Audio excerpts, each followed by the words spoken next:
Agora eu vou conversar aqui no estúdio com o Fábio Sérvio, ele que é do PROS. Bom dia, seja bem-vindo. Bom dia.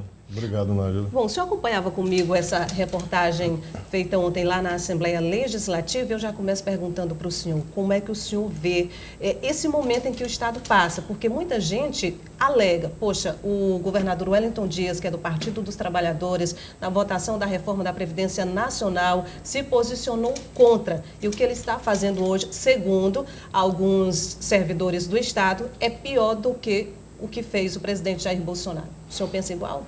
Bom, eu vejo o seguinte, o Wellington, ele teve a oportunidade, assim como vários governadores, de acompanhar a reforma nacional da Previdência, que foi um remédio amargo, mas a gente sabe que nesse momento, né, necessário para o país. Por uma questão política, de evitar um desgaste, ele simplesmente fez dois papéis, né?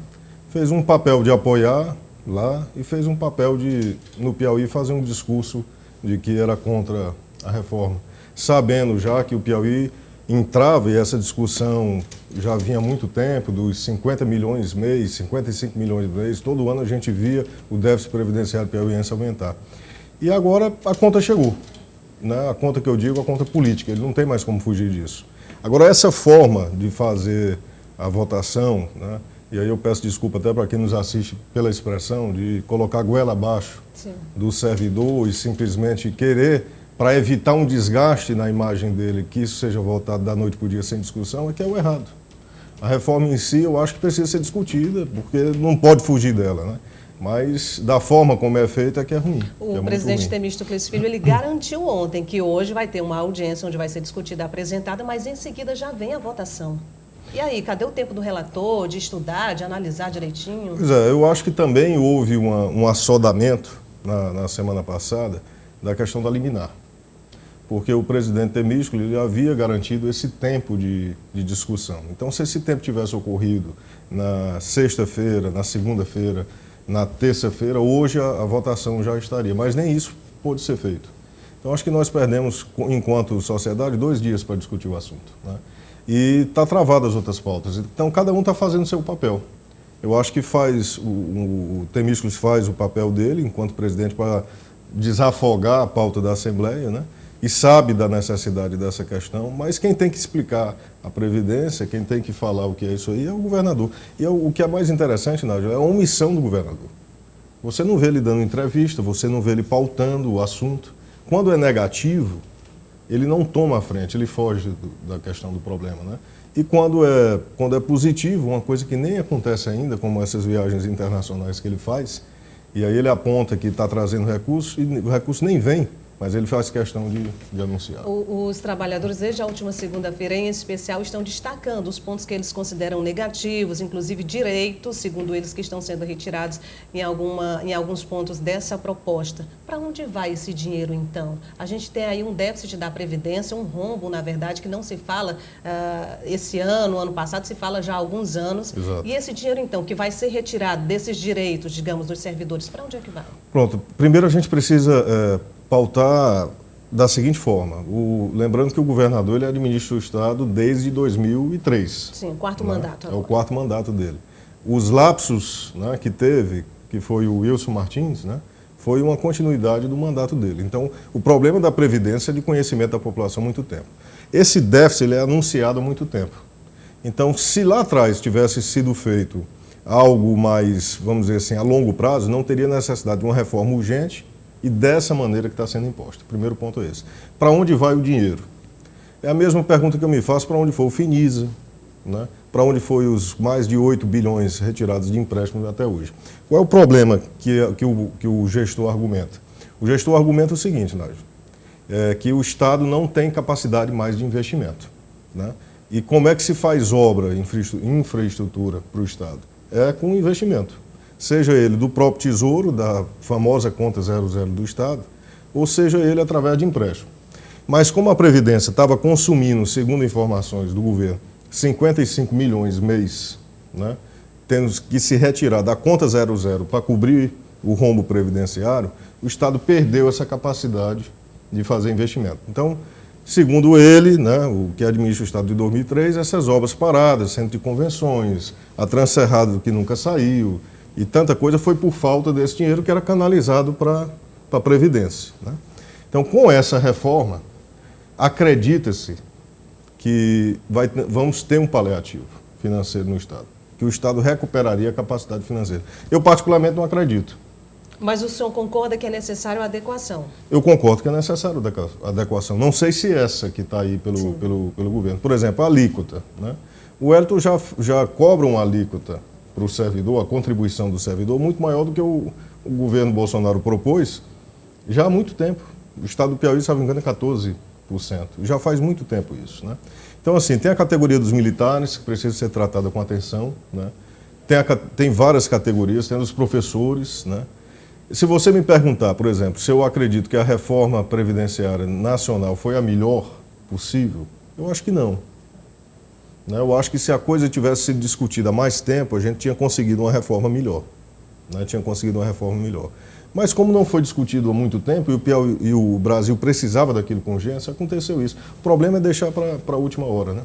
Bom, vamos falar de política, porque eu já estou querendo perguntar. Na verdade, eu até já anunciei dentro do Linha de Fogo que eu ia perguntar e o senhor ia responder. O senhor é ou não é pré-candidato a prefeito de Teresina para o ano que vem? Bom, nós mantemos a pré-candidatura, né? A gente fez a mudança partidária ainda em fevereiro. O PROS hoje é um partido para a gente muito organizado e muito importante, certo? A direção do PROS, a gente não está só, a gente compartilha essa direção com duas pessoas muito importantes para a gente no processo, que é a ex-deputada estadual Marilene Aguiar, uma parceira fundamental nessa caminhada. É a irmã do Frank Aguiar? Que é a irmã do Frank Aguiar, que também é um parceiro muito forte nessa caminhada política. Nós entendemos que a gente representava correntes políticas que, se unissem, a gente conseguiria um fortalecimento dessa proposta de renovação no Estado. O Frank foi um candidato na eleição passada que teve, salvo engano, mais de 140 mil votos para o Senado, desses 40 e poucos mil votos em Teresina, sem nem ter praticamente feito campanha aqui, pela impossibilidade, estava viajando muito pelo interior. Marilene, quando foi deputada estadual, teve uma votação fantástica aqui em Teresina. E nós tivemos aqui 35 mil votos na cidade, um voto muito forte de opinião. É claro que quando terminou a eleição, a gente passou por problemas muito fortes, né? Problemas que a gente ainda está se recuperando hoje, fruto de uma perseguição política. Teve um político aqui no estado que encontrou comigo uns mês e meio atrás e disse assim para mim, passou a mão nas minhas costas, né? Ah, não nasceu não. Eu disse, não nasceu o quê? Ele disse, asa. A gente não vai lhe dar asa não nesse estado. Então, assim, é muito difícil esse processo. A eleição de Teresina é uma eleição mais difícil ainda. Por quê? Vamos aqui fazer um cálculo muito simples. Eu não vou dizer o PSDB, tá? Sim. Porque o PSDB ele não é mais aquele PSDB do Alferraz. Algumas pessoas ainda representam aquele PSDB. Algumas já se foram, né? Por exemplo, uma pessoa que eu respeitava muito ali dentro, o Matias Matos, né? Foi um herdeiro daquela maneira de administrar do Alferraz. Mas já se foi, já está lá em cima. Então, o que acontece? O PSDB ele entrou por um processo de enfraquecimento, ocasionado pelo próprio prefeito Firmino Filho, né?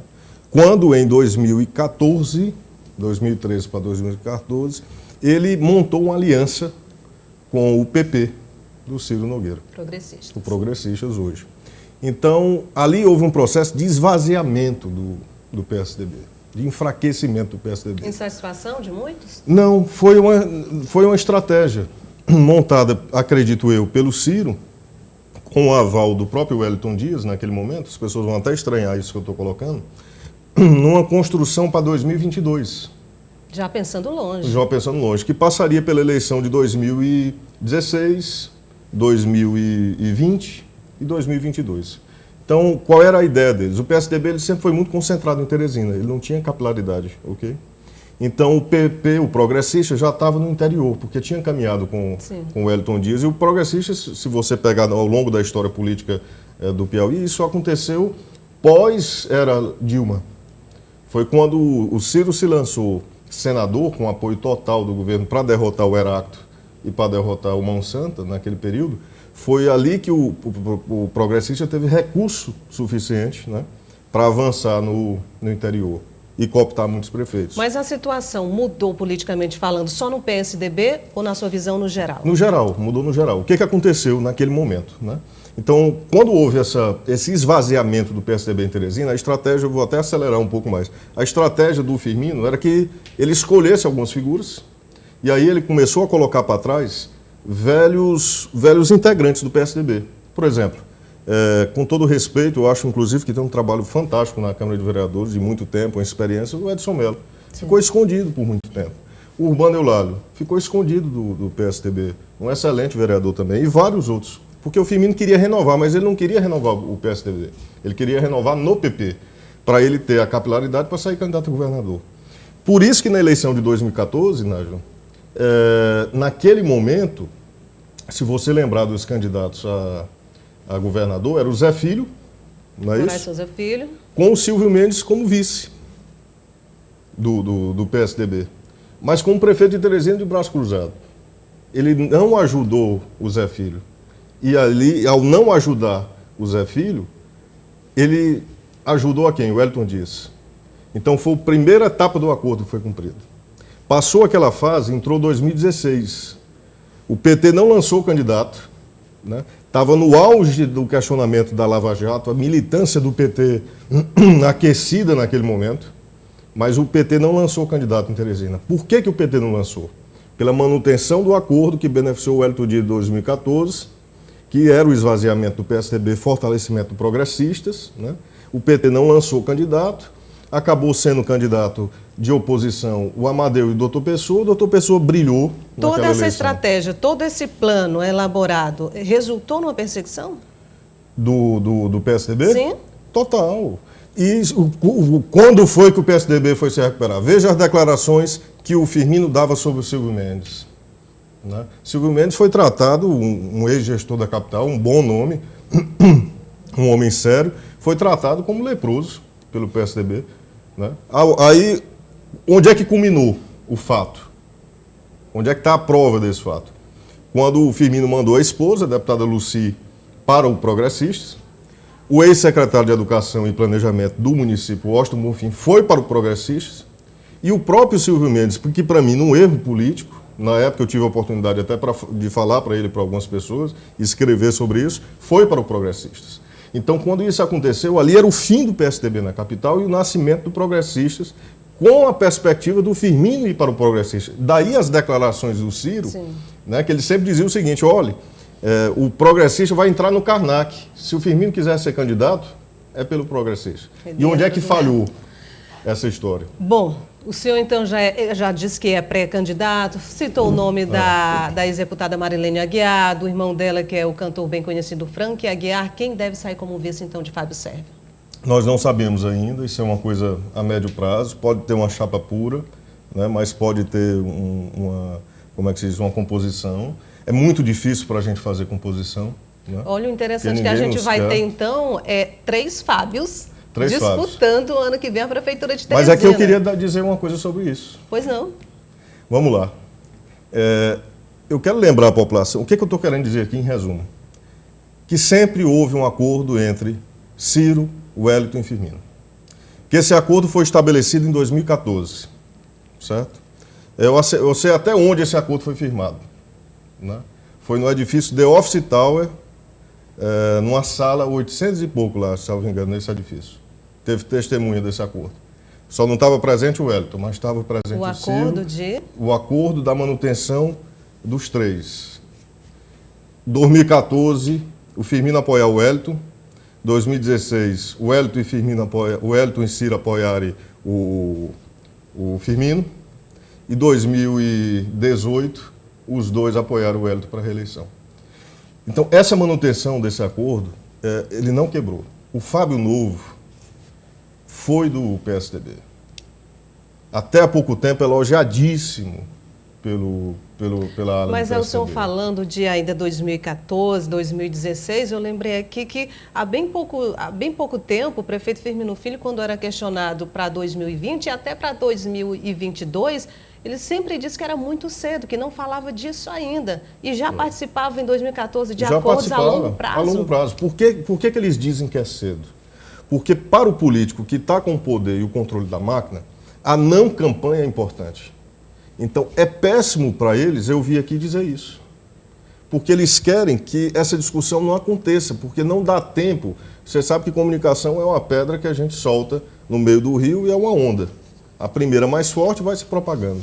Então, quanto mais silêncio tiver sobre a política, melhor para eles. Isso aqui, Nádia, não é política partidária. Isso aqui é uma política que diz respeito ao futuro do Estado. Sim. Certo? Há 3 políticos que se reuniram e decidiram fazer entre si um loteamento eleitoral e um revezamento. Isso custou muito caro para a gente. Isso custou caro para o PSDB, por exemplo, né? Perdão, eu estou... Não, conclua, por favor, e a gente encerra. Isso custou caro para o PSDB do município, custou mandato de gente séria. Isso custou caro para o Luciano Nunes.